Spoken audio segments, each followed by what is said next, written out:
ترکے کی بات آپ نے بتائی تو اس پر ایک سوال یہ آیا کہ بہت سارے گھروں میں بھائی لوگ ماں باپ کے انتقال کے بعد پراپرٹی آپس میں بانٹ لیتے ہیں اور بہنوں کو ان کا حق نہیں دیتے، تو اس پر کچھ ارشاد فرمائیں۔ ہاں، زیادہ لوگ تو ایسے ہی ہیں، تھوڑے ہی لوگ ہیں جی جو اپنی بہنوں کو یا پھوپھیوں کو قرآن کی ہدایت کے مطابق حصہ دیتے ہیں، اور باقی لوگ تو یہی ہوتا ہے چلو یہ تو کچھ بولیں گی نہیں، ہم اس کو آپس میں بانٹ لیتے ہیں۔ یہ بھی سمجھتے ہیں کہ وہ شادی شدہ ہے تو اس کو ضرورت ہاں، نہیں اس ہے۔ کو ضرورت نہیں ہے، وہ جی بہت کچھ بہانے جی اور ہیلے اس کے لیے ہوتے ہیں۔ وہ نہیں سمجھتے ہیں کہ قرآن نے ان کے بارے میں کیا فرمایا۔ سنو، اللہ فرماتا ہے یوصیکم اللہ فی اولادکم للذکر مثل حظ الانثیین۔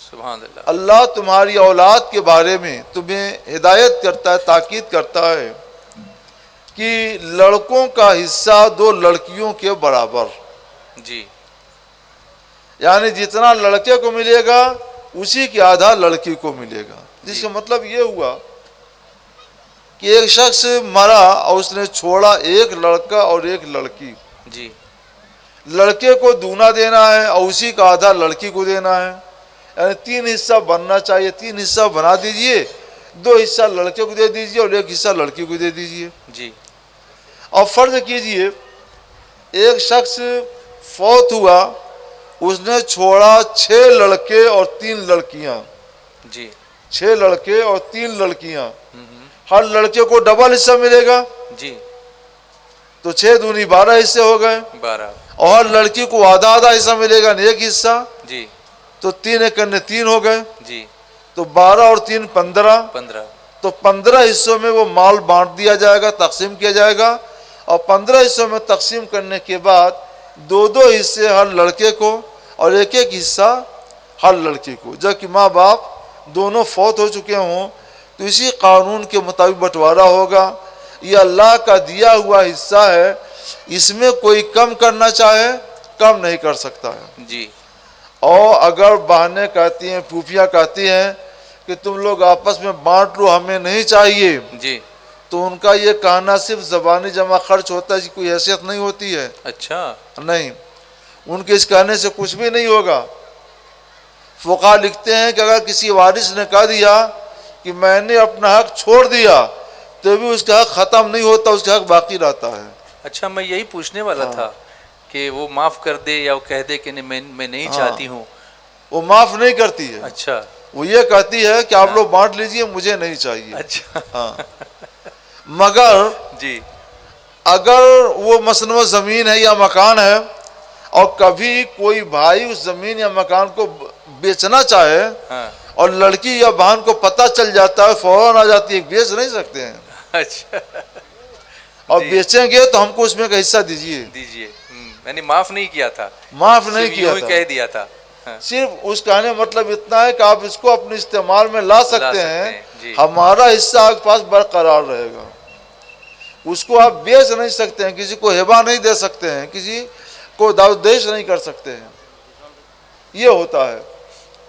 اگر انہوں نے واقعی دے دیا تھا تو ایسا کیوں کرتی؟ اچھا، عورتیں ایسا کیوں کرتی ہیں، بہنیں پھوپھیاں ایسا کیوں کرتی ہیں؟ وہ جانتی ہیں کہ اگر ہم اپنا حصہ لے لیں گے، آج لیں گے اور آج ہی سے میکے آنا جانا بند۔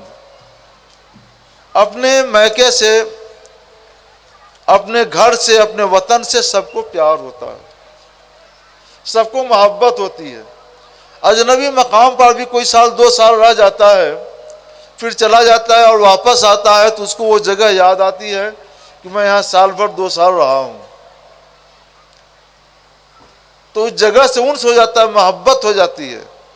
اور دنیا میں وہ کہیں بھی جائے، واپس آ کر اگر دیہات کی کسی گلی میں رہتا ہے تو دیہات کسی گلی میں جا کر اس کو سکون ملے گا، دوسرے کو اس کو سکون نہیں ملے گا۔ اس کو اتنا پیار ہو جاتا ہے اپنے وطن سے، اپنے ملک سے، اپنے دیار سے، اپنے گھر سے۔ اور بچیوں کو تو بے پناہ، بچیاں تو جیسے پیار کے لیے پیدا ہی کی گئی ہیں، سبحان اللہ۔ ان کو تو بہت پیار ہوتا ہے، انس ہوتا ہے، محبت ہوتی ہے۔ تو جیتے جی اپنے ماں باپ کا گھر کیسے چھوڑ سکتی ہیں، اپنے بھائیوں کو کیسے چھوڑ سکتی ہیں، اپنے بھتیجوں کو کیسے چھوڑ سکتی ہیں؟ وہ وہ جانتی ہیں کہ اگر ہم نے حصہ لے لیا تو سب کچھ چھوڑنا پڑے گا، تو گھر نہ چھوٹے، بھائی نہ چھوٹیں، بھتیجے نہ چھوٹیں، اس پیار کی وجہ سے، اس محبت کی وجہ سے وہ کہہ دیتی ہیں کہ تم لوگ آپس میں بانٹ لو، ہمیں نہیں چاہیے، تاکہ میکے میں ہمارا آنا جانا برقرار رہے۔ ہم میکے میں آئے تو میکے میں بیٹھنے کی جگہ ملے، عزت ملے، پانی ملے، کھانا ملے۔ اس پیار کے لیے، اس محبت کے لیے وہ اپنا سب کچھ قربان کر دیتی ہے۔ یہ ہوتا سب معاملہ۔ تو وہ اسی لیے میں نے کہا کہ وہ جو دیتی ہے نا، یہ دینا نہیں ہے، صرف وہ زبانی دینا ہے، حقیقت وہ دینا نہیں ہے۔ اچھا، اب بھائی لوگوں نے کیا کیا؟ یہ سمجھا کہ اب ہم کو مل ہی گیا ہے، تو عام طور پہ کچھ تو بہنوں کو دیتے ہیں، اور بہت ایسا ہوتا ہے بہنیں گئیں تو کچھ بیٹھایا اٹھا لیا، اور پھر سمجھتے ہیں کہ اب کچھ کر نہیں سکتی ہے، تو اس کے ساتھ بھی بدسلوکی شروع کر دیتے ہیں۔ اللہ، سب کچھ ہو کر بھی کچھ بدسلوکی کرتے ہیں، جی، اور کچھ اچھے سلوک سے پیش آتے ہیں۔ اس کا انجام کیا ہوا صاحب؟ یہ تقسیم روک دی گئی۔ حضرت عبداللہ بن مسعود رضی اللہ تعالیٰ عنہ کے پاس ان کے ایک ساتھی آئے، انہوں نے کوئی بات دیکھی جو شریعت کے خلاف تھی، تو کہا ارے دیکھو نا، قیامت آ گئی۔ وہ لیٹے ہوئے تھے، اٹھ کے بیٹھ گئے۔ فرماتے ہیں نہیں، قیامت نہیں آ سکتی ہے جب تک کہ میراث کی تقسیم بند نہ ہو جائے۔ اللہ، اور ابھی تو میراث کی تقسیم جاری ہے، قیامت کیسے آ گئی؟ پر اب ہم آپ کہہ سکتے ہیں کہ قیامت آ چکی، یعنی قیامت قریب آ چکی، قریب ہے، کیونکہ یہ سب ہو رہا ہے۔ کیونکہ میراث کی تقسیم بند کر دی بند کر گئی۔ دی گئی۔ عورتوں کو میراث کا ایسے حصہ دینا بند کر دیا گیا، قیامت تو قریب آ گئی ہے۔ اللہ اکبر، یہ تو کہیے کہ کچھ لوگ اب بھی دیتے ہیں، جی، حصہ دیتے ہیں، قیامت قریب آ کر بھی رکی ہوئی ہے۔ جس دن یہ لوگ بھی حصہ دینا بند کر دیں گے تو قیامت ہمارے سروں پر آ جائے گی۔ کتنا اہم مسئلہ ہے، کتنا اہم مسئلہ ہے۔ اس لیے تمام لوگوں کو، ساری دنیا کو میں پیغام دیتا ہوں کہ میراث بند نہ کرو۔ جو میراث تم نے بند کر دیا ہے، یہ قیامت کی علامت ہے، قیامت کی نشانی ہے۔ یہ دروازہ کھول دو، بہنوں کو میراث سے ان کا پورا حصہ دو، پھوپھیوں کو ان کا پورا حصہ دو، ان کی اولاد کو، وہ چلی گئی ہیں دنیا سے لیکن ان کی اولاد ہے تو ان کی اولاد کو ان کا پورا حصہ دو۔ تو ایک تو قیامت رک جائے گی، قیامت قریب آ چکی ہے۔ دوسرا، اس کا برا انجام، بھیانک انجام کیا ہوا کہ اب ان کا رشتہ جاتا ہے، آتا ہے شادی کے لیے، تو سسرال والے یہ سمجھتے ہیں کہ میراث تو ملے گی نہیں، اس لیے جو کچھ ہو جہیز کے نام پر وصول کر لو۔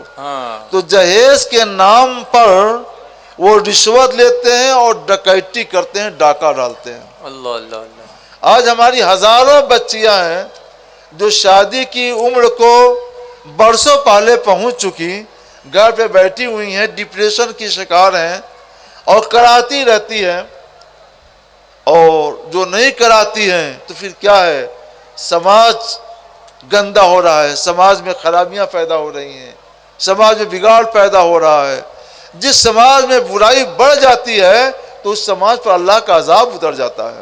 اللہ، آج ہمارے اوپر جو اللہ کا عذاب آ رہا ہے، اتر رہا ہے جگہ جگہ، تو بلا وجہ کے لیے نہیں اتر رہا ہے، اس لیے اتر رہا ہے کہ ہمارے سماج میں گندگی بڑھ گئی ہے، برائی بڑھ گئی ہے، خرابی بڑھ گئی ہے۔ جی جی، اگر آپ چاہتے ہیں کہ اپنے سماج سے یہ آنے والے عذاب کو ہٹا دیں، راحت ملے، انسانیت کی عزت ملے، شرافت ملے، تو جو لڑکیوں کے ساتھ ظلم ہو رہا ہے اس کو بند کیجیے۔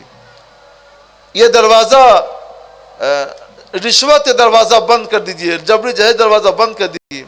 اور جبری جہیز کا دروازہ کیسے بند ہوگا؟ تقسیم کی میراث کی تقسیم چالو کر دیجیے۔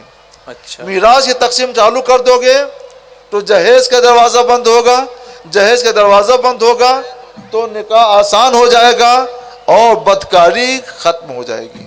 سبحان نکاح کو آسان کرو، بدکاری کو بند کرو، تقسیم، میراث کی تقسیم جاری کر دو، اللہ تمہارے اوپر رحمتیں نازل کرے گا۔ سبحان اللہ، اس کا وعدہ ان اللہ یحب المحسنین، بے شک اللہ احسان کرنے والوں کو محبوب رکھتا ہے۔